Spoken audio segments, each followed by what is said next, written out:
Maine has a long history of protecting land, from the Allagash to Baxter Park to the many small preserves and local land trusts around the state. One of them is the Hidden Valley Nature Center on the northern edge of Lincoln County. It's become a popular spot, especially in winter. 207's Don Kerrigan went to see Hidden Valley and found the real story of the place is the people who built it.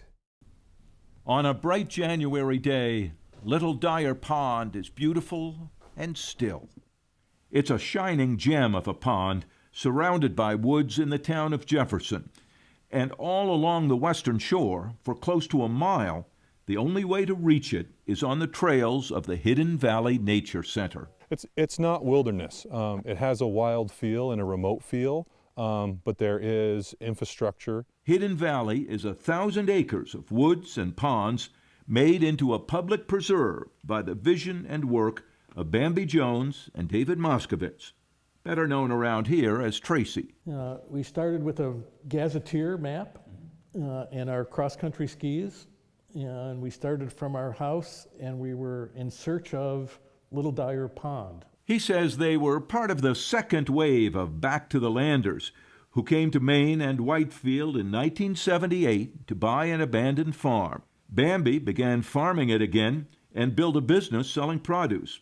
Tracy had a day job as a lawyer and learned to work the land.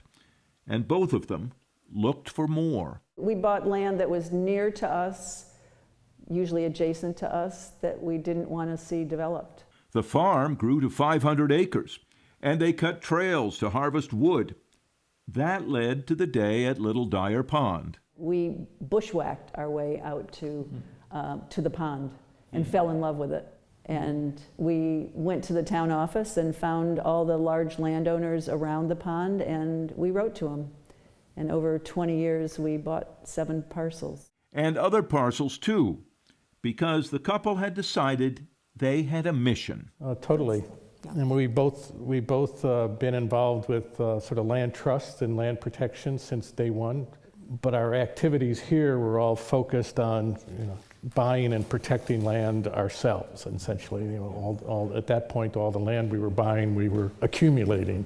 Paid for out of their own pockets, improved by their own hands. We worked, and we don't have kids, so we always say that every year's college tuition saved was 100 acres. And over the years, that sort of adds up.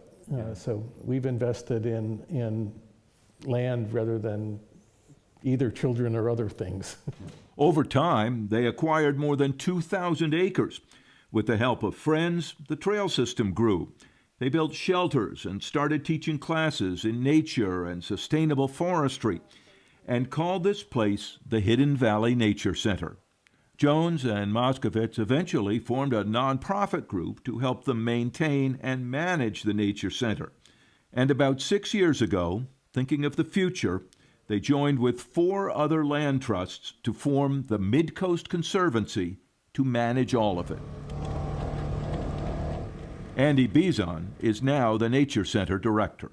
It's really sharing it with the community and seeing people enjoying themselves in the outdoors. And he showed us around the amazing network of trails.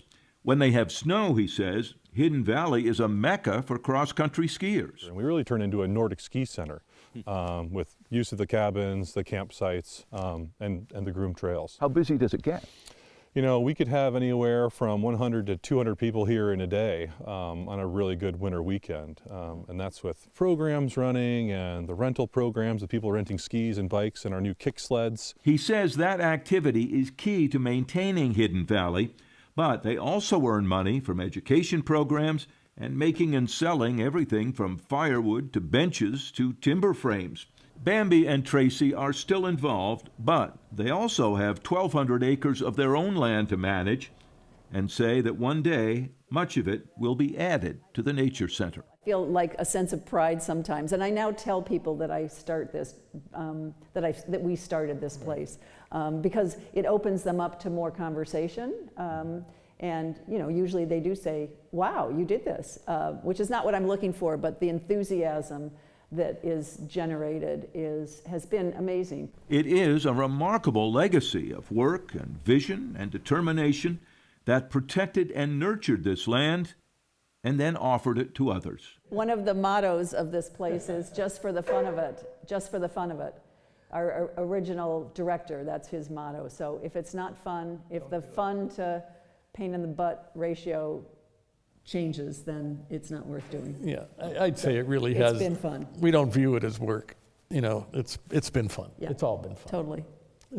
And every day all you got to do is come out here and sort of engage with people that are here, and you know, it's all worth it.